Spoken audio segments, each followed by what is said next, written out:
कौदिहर के ये वन 3 दिनों में पार करना कठिन है, किंतु मेरी सेना के पास इसे पार करने के लिए साधन भी हैं और संसाधन भी, जिनके रहते 1 सप्ताह की दुर्गम यात्रा 3 दिनों में हम पूर्ण करेंगे। इस असंभव समय सीमा को हमें संभव करना है।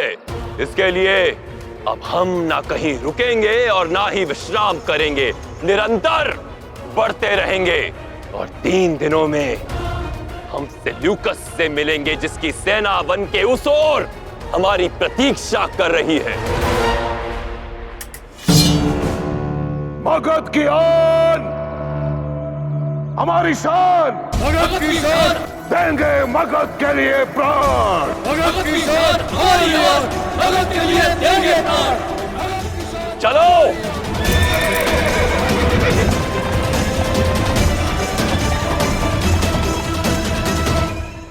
अपने अपने मूर्छों के लिए सज्ज हो जाओ। मगध की सेना के कौड़िहार वन पहुंचने से पूर्व ही हम अपने निश्चित स्थान ले चुके होंगे और जैसे ही वो वन में प्रवेश करेंगे हम अनियंत्रित पशुओं से उनका ध्यान भटका देंगे। जब तक मगध के सैनिक उन्हें अपने पथ से हटाएंगे, चंद्रगुप्त और हमारी सेना उनकी भोजन सामग्री चुरा लेगी। परंतु स्मरण रहे, सारी सामग्री नहीं चुरानी है, इससे उन्हें हमारे वहां होने का संदेह हो जाएगा। केवल उतना ही लेना है जिससे उन्हें कठिनाई हो और जो उनके रक्षकों की दृष्टि में भी ना आए।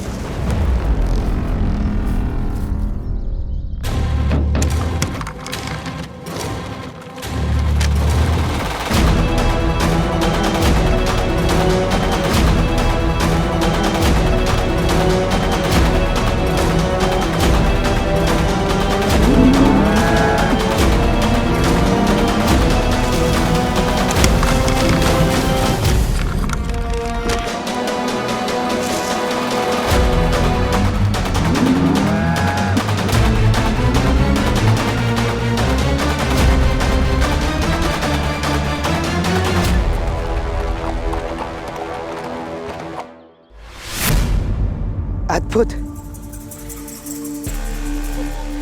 ये तो हमारी सेना की आवश्यकता से कहीं अधिक है। ये तो अभी प्रारंभ है चंद्रगुप्त। अभी तो केवल उनकी भूख पर प्रहार किया है, अगला प्रहार उनकी प्यास पर होगा। और उनके मार्ग में आने वाला जल स्रोत एक तालाब है आचार्य, जो यहाँ से लगभग 50 कोस दूर है। और मगध सेना जलपान हेतु वहां अवश्य रुकेगी। इसका अर्थ है कि हमारे पास समय अत्यंत कम है। हमें मगध सेना से पूर्व ही वहां पहुंचना होगा। चंद्रगुप्त, ये औषधि का मटका ले जाना मत भूलना। ये हमारे लिए अत्यंत महत्वपूर्ण है। इसे उस तालाब के जल में मिलाना होगा और परिणाम मगध सैनिक दुर्बल हो जाएंगे।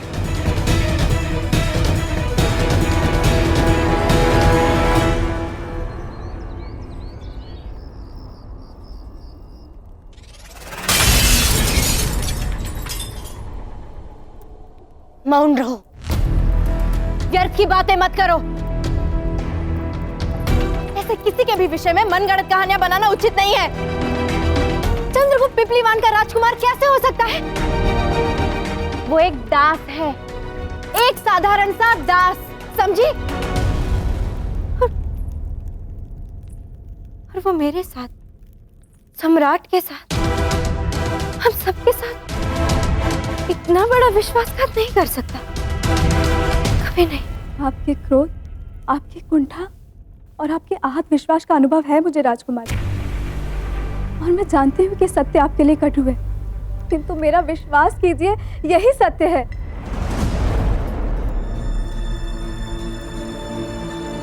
स्वयं सोचिए, इसमें कुछ तो ऐसा था जो साधारण दास के व्यक्तित्व का हिस्सा नहीं था।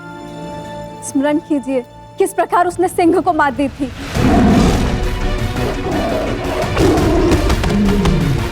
सम्राट के निर्णय उसने कई बार पलटवाए हैं, मूरा के प्राण बचाए हैं।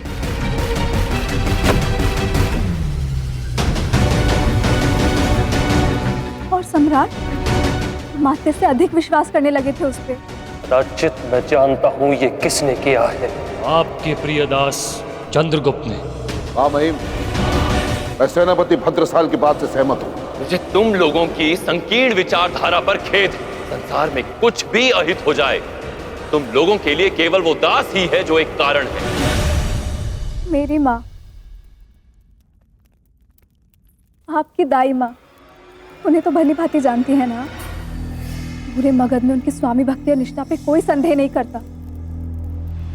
उन्होंने मुझे बताया है। बताइए, किस पे विश्वास करेंगी आप? उस चंद्रगुप्त पे या दाई माँ पे?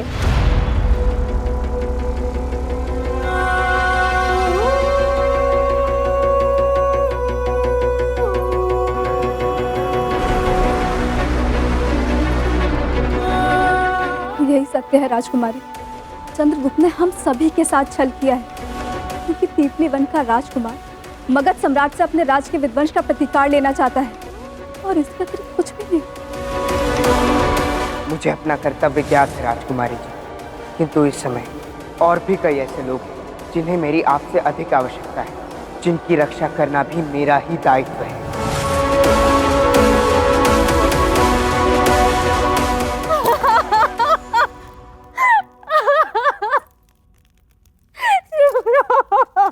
गुरुदरा, जहां तक मैं अपनी बहन को जानता हूं, वो ऐसे विश्वासघाती के लिए कभी इस प्रकार अपने आंसू व्यर्थ नहीं करेगी, बल्कि उसे उसका दंड देगी।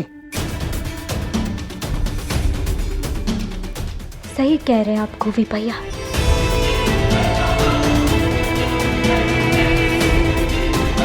चंद्रगुप्त को विश्वासघात का परिणाम भोगना होगा, और उसे उसके छल का दंड अवश्य मिलेगा।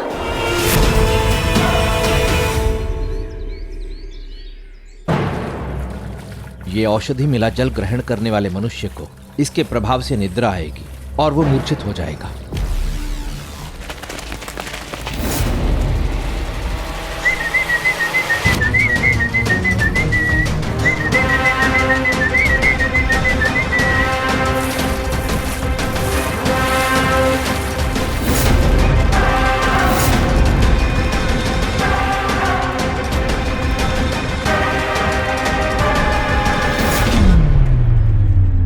चंद्रगुप्त, वो बुंदेलखंडी कटार वहीं छूट गई है। यदि मगध के सैनिकों ने देख लिया तो उन्हें संदेह हो जाएगा, सारा भेद खुल जाएगा।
शीघ्र ही धनानंद को बहुत बड़ा आघात मिलने वाला है।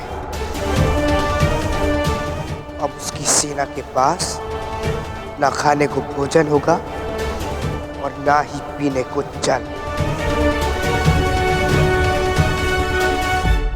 इस युद्ध में भोजन संसाधनों के प्रमुख हो ना तुम, तो इतनी बड़ी भूल कैसे होगी तुमसे? अभी युद्ध आरंभ भी नहीं हुआ और हमारे पास भोजन सामग्री का अभी से अभाव हो गया। हाँ, ये व्यवस्था है तुम्हारी? प्रभु, मैं पिछले कई युद्धों से मगध की भोजन सामग्री का प्रमुख रह चुका हूँ, किंतु ऐसा पहले कभी नहीं हुआ। यदि युद्ध का इतना ही अनुभव है तो बताओ इस समस्या का समाधान क्या है? बस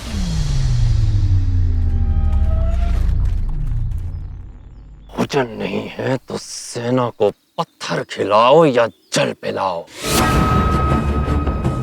किंतु मुझे इस छोटे से विषय पर और चर्चा नहीं चाहिए। मुझे केवल अपने लक्ष्य तक पहुंचना है, वो भी निर्धारित समय सीमा पर। समझे? जी सम्राट।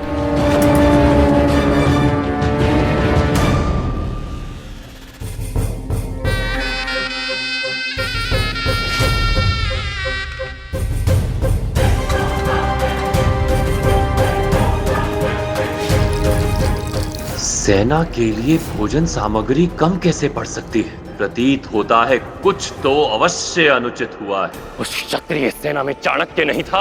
हाँ सम्राट, उन क्षत्रियों के साथ केवल उनकी महारानी और तासी मोरा थी, वही उनकी सेना का नेतृत्व कर रही थी। नहीं था, इसका अर्थ यह है कि चाणक्य जीवित है। न केवल वो, अपितु उसके साथ साथ उसका भावी सम्राट भी जीवित है।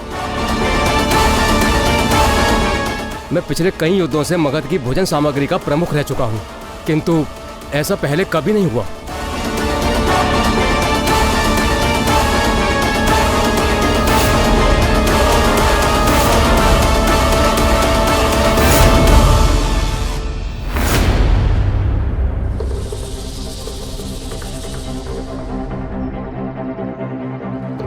इतना कम भोजन?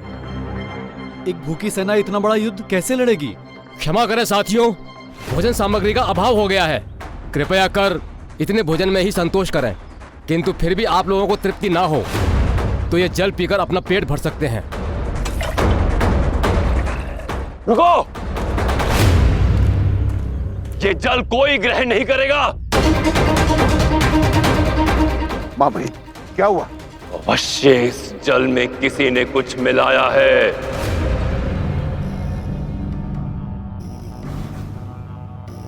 परंतु हमारे सारे सैनिक यही जल पीते हैं माँ महिमा, और देखिए किसी को कुछ नहीं हुआ, सबके सब सकुशल है।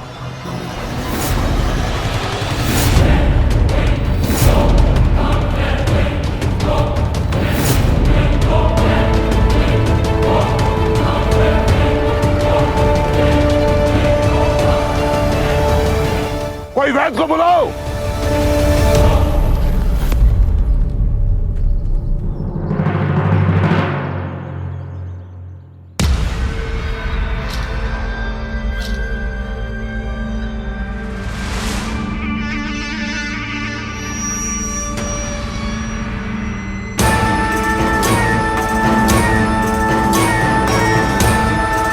आपका संदेह बिल्कुल उचित था सम्राट।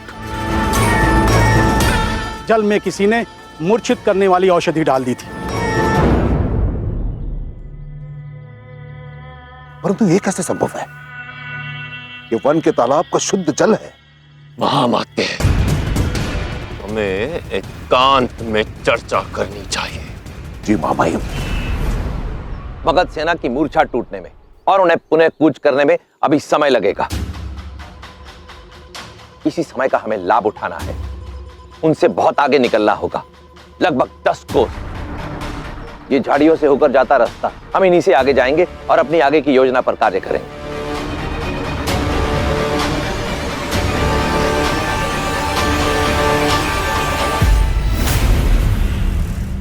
एक छोटा सा कांटा भी यदि पैर में चुभ जाए तो पूरी यात्रा को कठिन बना देता है। क्षमा माँ महिम, परंतु मैं कुछ समझा नहीं। मैं समझाता हूँ। वो क्षत्रिय अभी जीवित है। ये कैसे संभव है भ्राता?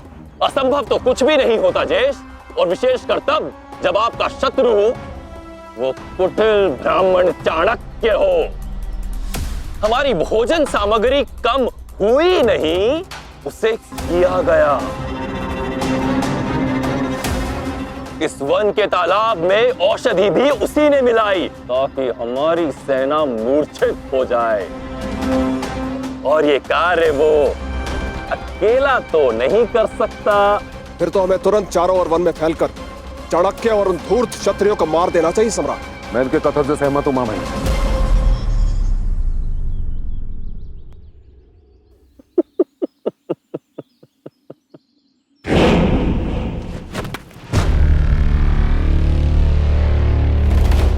उन्हें मारना तो दूर, आप उन्हें पकड़ भी नहीं पाएंगे जेश।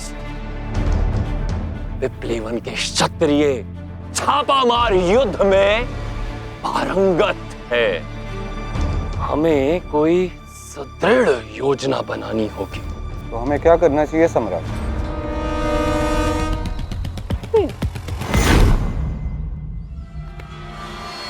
ये कांटों का झाड़ देख रहे हो ज्येष्ठ? जानते हो इसे नाग पुष्प क्यों कहा जाता है? क्योंकि ये इतना विषक्त है कि इसके कांटे की एक चुभन से ये किसी को भी मौत की नींद सुला सकता है, और यही बनेगा चाणक्य और उन क्षत्रियों के मौत का कारण।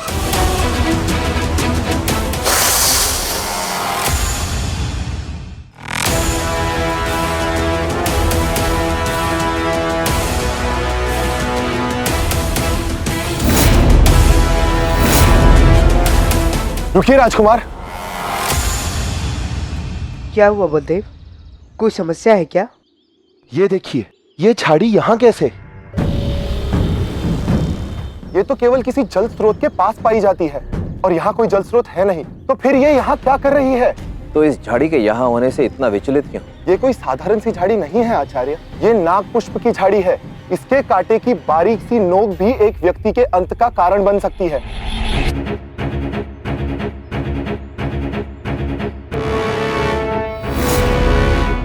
यदि इसका कांटा किसी को लग जाए तो पहले शरीर नीला पड़ने लगता है और कुछ दिनों पश्चात जब पूरा शरीर नीला पड़ जाता है वो व्यक्ति मृत्यु को प्राप्त हो जाता है। धन्यवाद बलदेव, अच्छा किया जो सबको बता दिया। सब लोग ध्यान से सुनो, ये नाग पुष्प की झाड़ी, इसके कांटे की छोटी सी खरोंच भी तुम्हें पीड़ादायक और धीमी मृत्यु की ओर ले जा सकती है। ध्यानपूर्वक चलना। राजकुमार चंद्रगुप्त, आपकी सुरक्षा हमारे लिए सर्वोपरि है। आप आगे नहीं चलेंगे, पीछे आइए। जो आगे आचार्य। मैं और बलदेव आगे चलकर सुनिश्चित करेंगे कि ये कांटे किसी को लगे ना। आओ बलदेव।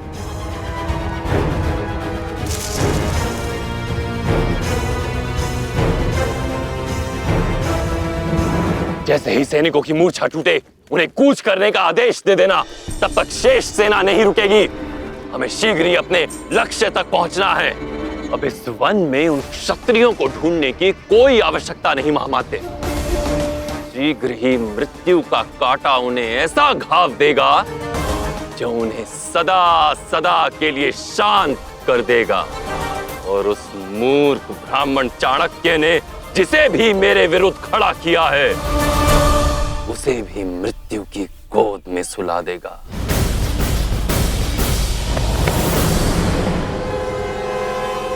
धन्यवाद राजकुमार। सावधान रहिए मत्सलदेव जी, हमें नाग पुष्पों से बचकर रहना होगा।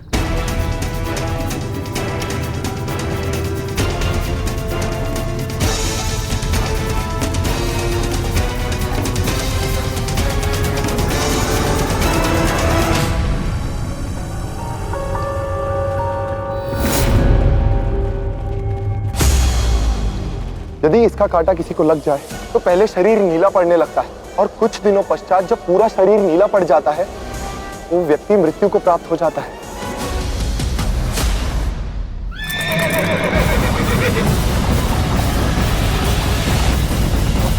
धनानंद को ज्ञात हो चुका होगा कि हम इसी वन में, और वो धूर्त ये भी समझ चुका होगा कि उसकी सेना से आगे निकलने के लिए हम इसी छोटे मार्ग का प्रयोग करेंगे।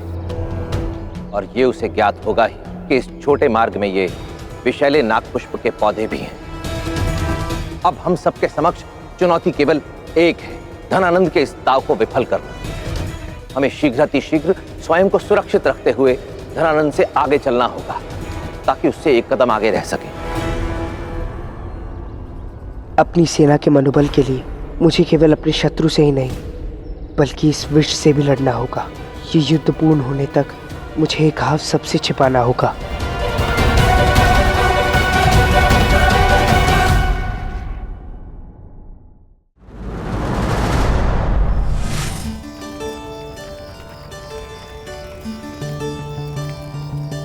होलिका दहन प्रतीक है हमारी संस्कृति का, जो हमें यह बताता है कि बुराई पर अच्छाई की सदा विजय हुई थी।